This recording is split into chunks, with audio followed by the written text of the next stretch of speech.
Crève la bulle, l'Europe c'est de la bombe. Crève la bulle et l'Europe c'est de la bombe. Crève la bulle, l'Europe c'est de la bombe. Crève la bulle, l'Europe c'est de la bombe. Crève la bulle, l'Europe c'est de la bombe.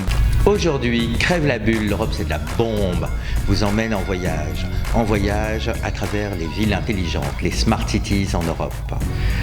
Bon voyage et bonne année de Crève la bulle, l'Europe c'est de la bombe, l'émission qui va à votre rencontre. Crève les bulles, l'Europe c'est de la bombe.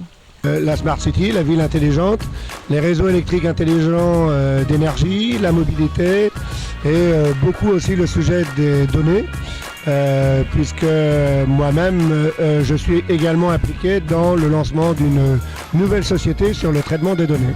Ville intelligente, c'est autour de 4 thématiques principales, c'est la mobilité, c'est les réseaux électriques intelligents, c'est les services numériques dans la ville et c'est l'innovation, l'open innovation dans les villes. Donc on peut prendre la ville intelligente par l'un ou l'autre de ces thèmes. Ça va dépendre finalement un petit peu des priorités que se donne la ville. Encore une fois, au-delà de ça, il y a le sujet pour nous des données, et donc du big data notamment, qui est un sujet absolument stratégique. Smart Cities, c'est une bonne question. Ça englobe pratiquement tout ce qui peut apporter aux citoyens, aux utilisateurs, aux consommateurs, au bien-être des citoyens, à la participation des citoyens, une valeur ajoutée. Donc il s'agit de pouvoir délivrer des services aussi bien du côté de l'énergie de façon intelligente dans les transports publics, mais aussi comment faire en sorte que la participation des citoyens apporte une valeur ajoutée aux politiques de la ville ou en général à résoudre les problèmes de la ville. Comment tout ceci fait partie d'un programme stratégique de chaque ville pour changer la façon dont la ville vraiment est un ensemble où on vit bien et on travaille bien et l'économie se développe. Et donc c'est très complexe et en même temps c'est notre futur. Si on regarde au niveau international, tout le monde parle d'innovation. La plupart des projets de villes intelligentes, quand vous les regardez dans le détail, sont avant tout des projets où il y a beaucoup d'immobilier derrière et d'enjeux immobiliers. Donc évidemment, la question de l'innovation et du changement de culture en matière d'innovation, de la manière dont les villes interagissent avec l'écosystème des startups est quelque chose d'absolument fondamental.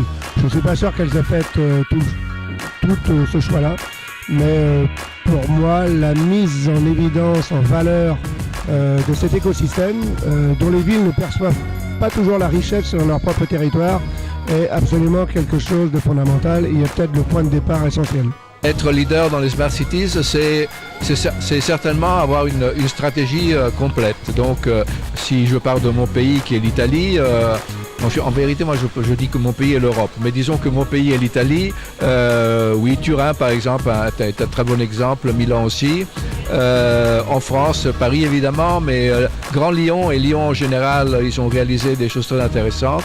En Allemagne, Hambourg par exemple, Berlin elle-même, et puis je peux continuer, Stockholm, en Angleterre, Birmingham évidemment, Leeds aussi, et en Irlande, Cork par exemple est une petite ville mais très avancée et Dublin aussi est très connu à ce sujet.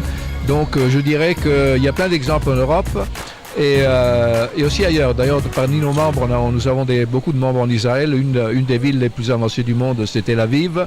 Et Tel Aviv est certainement un exemple, surtout pour la focalisation des citoyens et comment vraiment leur donner des services qu'ils apprécient et qu'ils utilisent pour toutes les étapes de la vie, y compris disons la vie de tous les jours, aller à la plage plutôt qu'aller voir un spectacle, etc. Aujourd'hui, les solutions qui se profilent pour traiter la mobilité, de ma casquette Smart City, je vous dirais que c'est promouvoir l'intermodalité Et pour ça, il faut faciliter l'intermodalité pour chaque usager.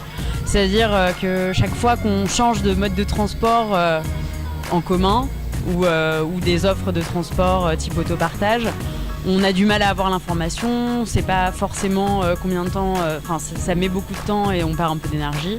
Donc l'idée ce serait de rendre l'intermodalité de plus en plus transparente. Londres par exemple facilite la mobilité des habitants et des visiteurs extérieurs, puisqu'on peut aujourd'hui passer simplement, pour valider son ticket, on passe simplement sa carte bleue, c'est du touch and go, et ça permet de rentrer dans le bus sans avoir à acheter un ticket à un distributeur, s'arrêter, voilà, ça va très vite. Il y a toute la mobilité connectée qui va permettre d'avoir en temps réel des informations, peut-être de voir directement en réalité augmentée où est son bus par rapport à soi, et combien de temps on va l'attendre. Voilà, toutes ces données qui peuvent faciliter en fait la connaissance de l'utilisateur sur l'intermodalité, ça devrait résoudre les problèmes d'embouteillage, puisqu'on devrait passer de plus en plus au transport en commun ou au mode doux. Et il y a toute une partie aussi sur la logistique urbaine, où il s'agit de réduire tout le trafic qui est lié au dernier kilomètre, c'est-à-dire apporter les marchandises jusqu'à votre épicerie de rue. Et donc là, l'idée, c'est de promouvoir le partage. Par exemple, il était question peut-être que les Uber prennent en charge des marchandises et sur leur trajet aillent livrer les commerces de proximité. Mais il y a énormément de solutions en fait qui sont en train d'émerger, ça foisonne, c'est aussi pour ça que c'est aussi intéressant. Mais il va y avoir des solutions aux embouteillages, en tout cas on peut pas aller plus loin. Eindhoven me paraît par exemple quelque chose dans lequel la mobilité a été a fait l'objet de progrès véritablement importants. Mais ne confondons pas le fait d'avoir de l'information, par exemple le système Waze, nous permet de mieux utiliser l'infrastructure existante, mais il ne construit pas de nouvelles routes. Donc on n'abordera pas vraiment les problèmes de mobilité tant qu'on n'aura pas accepté aussi des changements de comportement. Parce qu'à ville intelligente doivent correspondre citoyens intelligents.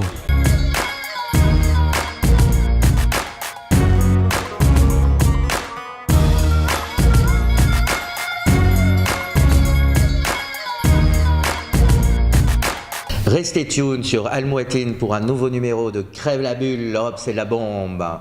N'hésitez pas à commenter et envoyer vos suggestions sur Facebook et Twitter, #Crève la bulle.